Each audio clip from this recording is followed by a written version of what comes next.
ಮಹರ್ಷಿ ವಾಲ್ಮೀಕಿ ಜಾತ್ರೆ ಶಿಕ್ಷಣವೇ ಸಮಾಜದ ಶಕ್ತಿ. ಶಿವನಗೌಡ ನಾಯಕ್.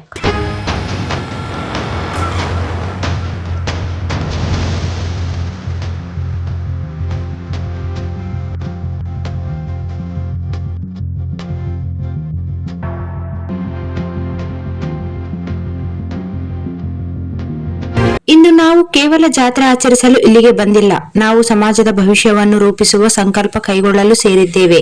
ವಾಲ್ಮೀಕಿ ಸಮಾಜ ರಾಜ್ಯದ 4ನೇ ಬಹುದೊಡ್ಡ ಸಮಾಜ. ಸಂಖ್ಯೆಯಲ್ಲಿ ದೊಡ್ಡವರಾದರೂ ಶೈಕ್ಷಣಿಕವಾಗಿ ನಾವು ಎಷ್ಟು ಬಲಿಷ್ಠರಾಗಿದ್ದೇವೆ ಎಂಬ ಪ್ರಶ್ನೆಗೆ ಉತ್ತರ ಹುಡುಕಬೇಕಾದ ಸಮಯ ಈಗ ಬಂದಿದೆ ಎಂದು ಮಾಜಿ ಸಚಿವ ಶಿವನಗೌಡ ನಾಯಕ್ ಹೇಳಿದರು. ಹರಿಹರ ತಾಲೂಕಿನ ರಾಜನಹಳ್ಳಿಯಲ್ಲಿ ಸೋಮವಾರ ನಡೆದ ಮಹರ್ಷಿ ವಾಲ್ಮೀಕಿ ಜಾತ್ರೆ ಸಮುದಾಯ ಜಾಗೃತಿಯ ಮಹಾ ಸಂಕಲ್ಪ ಕಾರ್ಯಕ್ರಮದಲ್ಲಿ ಭಾಗವಹಿಸಿ ಮಾತನಾಡಿದ ಅವರು, ವಾಲ್ಮೀಕಿ ಸಮಾಜದ ಮಕ್ಕಳಿಗೆ ಶಿಕ್ಷಣವೇ ನಿಜವಾದ ಶಕ್ತಿ ಎಂದರು. ಆ ಶಕ್ತಿಯನ್ನು ಸಮಾಜಕ್ಕೆ ಒದಗಿಸಲು ರಾಜನಹಳ್ಳಿ ಗುರುಪೀಠ ಶೈಕ್ಷಣಿಕವಾಗಿ ಇನ್ನಷ್ಟು ಬಲಿಷ್ಠವಾಗಬೇಕು. ಇದಕ್ಕಾಗಿ ಪಕ್ಷಭೇದ, ವೈಯಕ್ತಿಕ ಭಿನ್ನಾಭಿಪ್ರಾಯಗಳನ್ನು ಮರೆತು ಪೀಠಾಧ್ಯಕ್ಷರಾದ ಡಾಕ್ಟರ್ ಪ್ರಸನ್ನಾನಂದ ಮಹಾಸ್ವಾಮಿಗಳೊಂದಿಗೆ ಎಲ್ಲರೂ ಒಗ್ಗಟ್ಟಾಗಿ ನಿಲ್ಲಬೇಕು ಎಂದು ಕರೆ ನೀಡಿದರು. ಇತರೆ ಸಮಾಜಗಳ ಮಠಗಳು ಶಿಕ್ಷಣ, ವಸತಿ, ವಿದ್ಯಾರ್ಥಿ ವೇತನ ಮತ್ತು ಮಾರ್ಗದರ್ಶನದ ಕ್ಷೇತ್ರದಲ್ಲಿ ಸಾಕಷ್ಟು ಮುನ್ನಡೆ ಸಾಧಿಸಿರುವುದನ್ನು ಉಲ್ಲೇಖಿಸಿದ ಅವರು, ಸುತ್ತೂರು ಮಠ, ಸಿದ್ಧಗಂಗಾ ಮಠಗಳಂತೆ ನಮ್ಮ ರಾಜನಹಳ್ಳಿ ಮಠವು ಬೆಳೆಯಬೇಕು. ಹಾಗಾದರೆ ನಮ್ಮ ಶ್ರೀಮಠ ಮಾತ್ರ ಹಿಂದುಳಿಯಬೇಕೆ ಎಂದು ಪ್ರಶ್ನಿಸಿದರು. ಕೆಲ ಯುವಕರು ಕೇಳುತ್ತಿರುವ ಪೀಠಾಧ್ಯಕ್ಷರು ಸಮಾಜಕ್ಕೆ ಏನು ಕೊಟ್ಟಿದ್ದಾರೆ ಎಂಬ ಪ್ರಶ್ನೆಗೆ ಪ್ರತಿಕ್ರಿಯಿಸಿದ ಶಿವನಗೌಡ ನಾಯಕ್, ನಾವು ಆಡುವ ಮಾತುಗಳು ಮರೆತು ಹೋಗುತ್ತವೆ, ಆದರೆ ಹೋರಾಟ ಮಾತ್ರ ಉಳಿಯುತ್ತದೆ ಎಂದರು. ಮೀಸಲಾತಿ ಹೋರಾಟದ ಸಂದರ್ಭದಲ್ಲಿ ಅಪಾರ ಒತ್ತಡಗಳ ನಡುವೆಯೂ ಹಿಂದೆ ಸರಿಯದೆ ಸಮಾಜದ ಹಕ್ಕಿಗಾಗಿ ಹೋರಾಡಿದವರು ಡಾಕ್ಟರ್ ಪ್ರಸನ್ನಾನಂದ ಮಹಾಸ್ವಾಮಿಗಳೇ. ಅವರ ಅಚಲ ಹೋರಾಟದ ಫಲವಾಗಿ ವಾಲ್ಮೀಕಿ ಸಮಾಜಕ್ಕೆ 7% ಮೀಸಲಾತಿ ದೊರಕಿದ್ದು, ಇದು ರಾಜ್ಯದ ಇತಿಹಾಸದಲ್ಲೇ ಚಿನ್ನದ ಅಕ್ಷರಗಳಲ್ಲಿ ಬರೆಯಲ್ಪಟ್ಟ ಹೋರಾಟವಾಗಿದೆ ಎಂದು ಹೇಳಿದರು. ಕಳೆದ 70 ವರ್ಷಗಳಿಂದ ರಾಜಕೀಯ ಪಕ್ಷಗಳು ವಾಲ್ಮೀಕಿ ಸಮಾಜವನ್ನು ನಿರ್ಲಕ್ಷ್ಯ ಮಾಡುತ್ತಲೇ ಬಂದಿವೆ ಎಂದು ಆರೋಪಿಸಿದ ಅವರು, ಸಮಾಜದ ಒಬ್ಬರು ಉಪಮುಖ್ಯಮಂತ್ರಿಯಾಗದಿರುವುದು, ವಾಲ್ಮೀಕಿ ಹಗರಣದ ಸಂದರ್ಭದಲ್ಲಿ ಸಮಾಜದ ಸಚಿವರನ್ನೇ ಬಲಿಪಶು ಮಾಡಿರುವುದು, ಕಾರಣವಿಲ್ಲದೆ ಸಚಿವ ಸ್ಥಾನದಿಂದ ಕೈಬಿಟ್ಟ ಘಟನೆಗಳು ನಾಚಿಕೆಗೇಡಿನ ಸಂಗತಿಗಳಾಗಿವೆ ಎಂದರು. ಕೇವಲ ಓಟಿಗಾಗಿ ನಮ್ಮ ಸಮಾಜವನ್ನು ಬಳಸಿಕೊಳ್ಳುವ ರಾಜಕೀಯಕ್ಕೆ ನಾವು ಪ್ರಶ್ನೆ ಕೇಳಬೇಕಾದ ಸಮಯ ಬಂದಿದೆ ಎಂದು ಹೇಳಿದರು. ಕಾಯಕವೇ ಕೈಲಾಸ, ದಾಸೋಹವೇ ಮಹಾದಾನ ಎಂಬ ವಚನವನ್ನು ಸ್ಮರಿಸಿದ ಅವರು, ದುಡಿದು ಕಲಿತು ಹೋರಾಡಿ ಮುಂದೆ ಸಾಗಿದಾಗ ಮಾತ್ರ ಸಮಾಜಕ್ಕೆ ನಿಜವಾದ ಗೌರವ ಸಿಗುತ್ತದೆ.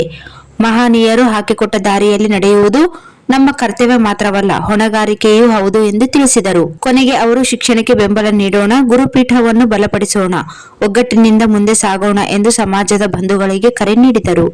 ಇವತ್ತು ಸ್ವಾಮೀಜಿ ತಿರುಗ್ತಾ ಇದ್ದಾರೆ. ಇವತ್ತು ಎಲ್ಲಾ ಪಕ್ಷದ ರಾಜಕಾರಣಿಗಳು ನಾವೇನ್ ಬರ್ತೀವಿ, ಮಾತಾಡ್ತೀವಿ, ನಮಗೊಂದು ನೈತಿಕತೆ ಇರಬೇಕು. ಯಾಕೆ ಇವತ್ತು ವಿಳಂಬ ಆಗ್ತಾ ಇದೆ? ನಮ್ಗೊಂದು ಆತ್ಮಗೌರವ ಇರಬೇಕು.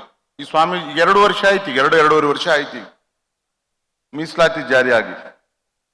ಆದ್ರೆ ಇವತ್ತು ಕಾರಣಾಂತರಗಳಿಂದ ಬೇರೆ ಬೇರೆ ಕಡೆ ವಿಳಂಬ ಆಗ್ತಾ ಇದೆ.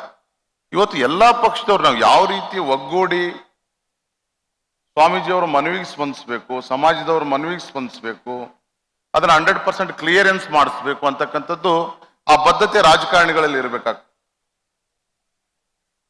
ಇವತ್ತು ಎಷ್ಟು ದುಃಖ ಇದೆ ನೋಡ್ರಿ.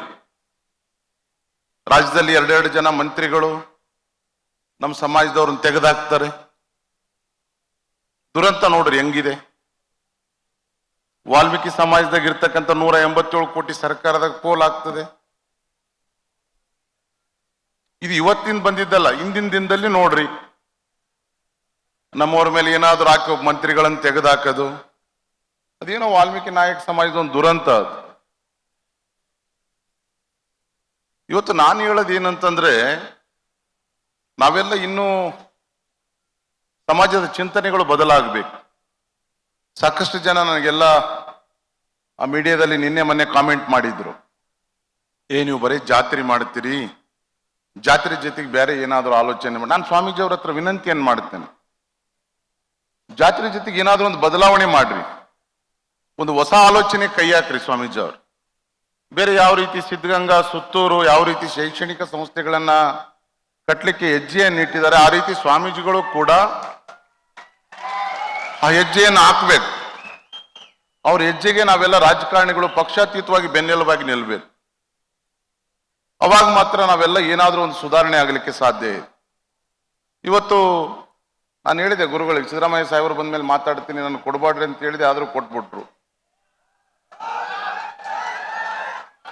ಇವತ್ತಲ್ಲ, ಏನಾಗಿದೆ, ನಾವು 60-70 ವರ್ಷಗಳಿಂದ ನಾಯಕ ಸಮುದಾಯವನ್ನ ನಾವು ಮತದಾರರಾಗಿ ಎಲ್ಲಾ ಪಕ್ಷಗಳು ಬಳಕೆ ಮಾಡ್ಕೊಂಡ್ಬಿಡ್ತಾರೆ. ಒಂದು ದುರಂತ ಅದು.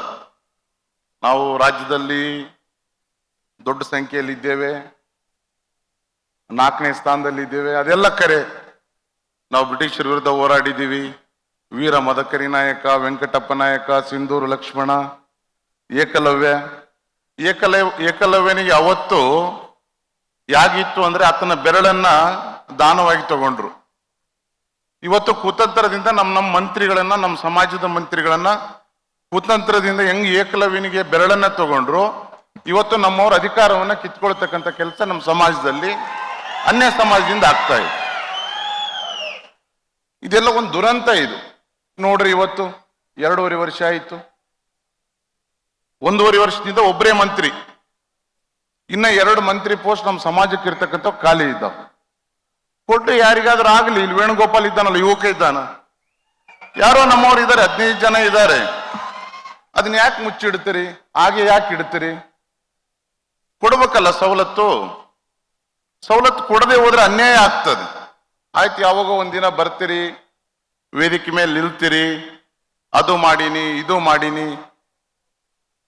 ನಮ್ಮ ಸರ್ಕಾರ ಇದ್ದಾಗ ನಾವು ಮಾಡೀವಿ, ಇಲ್ಲಂತಲ್ಲ. ಯಾವುದೇ ಸರ್ಕಾರಗಳಿರ್ಲಿ ನಮ್ಮ ಸಮಾಜಕ್ಕೆ ನ್ಯಾಯ ಕೊಡ್ಬೇಕು. ಯಾವುದೇ ಸರ್ಕಾರಗಳಿರ್ಲಿ, ಯಾವುದೇ ಪಾರ್ಟಿ ಇರಲಿ. ನೋಡ್ರಿ, 70 ವರ್ಷದಿಂದ ಬಹುತೇಕ LG ಅವನವ್ರ ತರುವಾಯ ಅವತ್ತಿನಿಂದ ಇವತ್ತಿನವರೆಗೆ ಏನ್ ಹೇಳ್ತಾರೆ? ನಾಯಕರೊಬ್ಬರನ್ನ ಉಪಮುಖ್ಯಮಂತ್ರಿ ಮಾಡ್ತೀವಿ, ಇವತ್ತು ಮಾಡ್ತೀವಿ, ನಾಳೆ ಮಾಡ್ತೀವಿ, ಇವತ್ತು ಮಾಡ್ತೀವಿ, ನಾಳೆ ಮಾಡ್ತೀವಿ. ಚುನಾವಣೆ ಬಂದಾಗ ಒಂದ್ ಕಡೆ ಶ್ರೀರಾಮುಲು ತೋರಿಸ್ತಾರ, ಚುನಾವಣೆ ಬಂದಾಗ ಒಂದ್ ಕಡೆ ಸತೀಶ್ ಜಾರಕಿಹೊಳಿ ಅವರು ತೋರಿಸ್ತಾರ. ನಾವೆಲ್ಲ ಬ್ಯಾಡ್ರು, ಇನ್ನೇನಪ್ಪ ಯಾರೋ ನಾಯಕ ಸಮುದಾಯದವ್ರನ್ನೊಬ್ಬರು ಮುಖ್ಯಮಂತ್ರಿ ಮಾಡಿಬಿಡ್ತಾರ ಅಂತೇಳಿ ನಾವೆಲ್ಲ ಕುರಿಗಳ ತರ ಒಂದ್ ಕಡೆ ಹೋಗ್ಬಿಡ್ತೀವಿ. ಅಧಿಕಾರ ಇಲ್ಲ ನಮಗೆ. ಮತ್ತೆ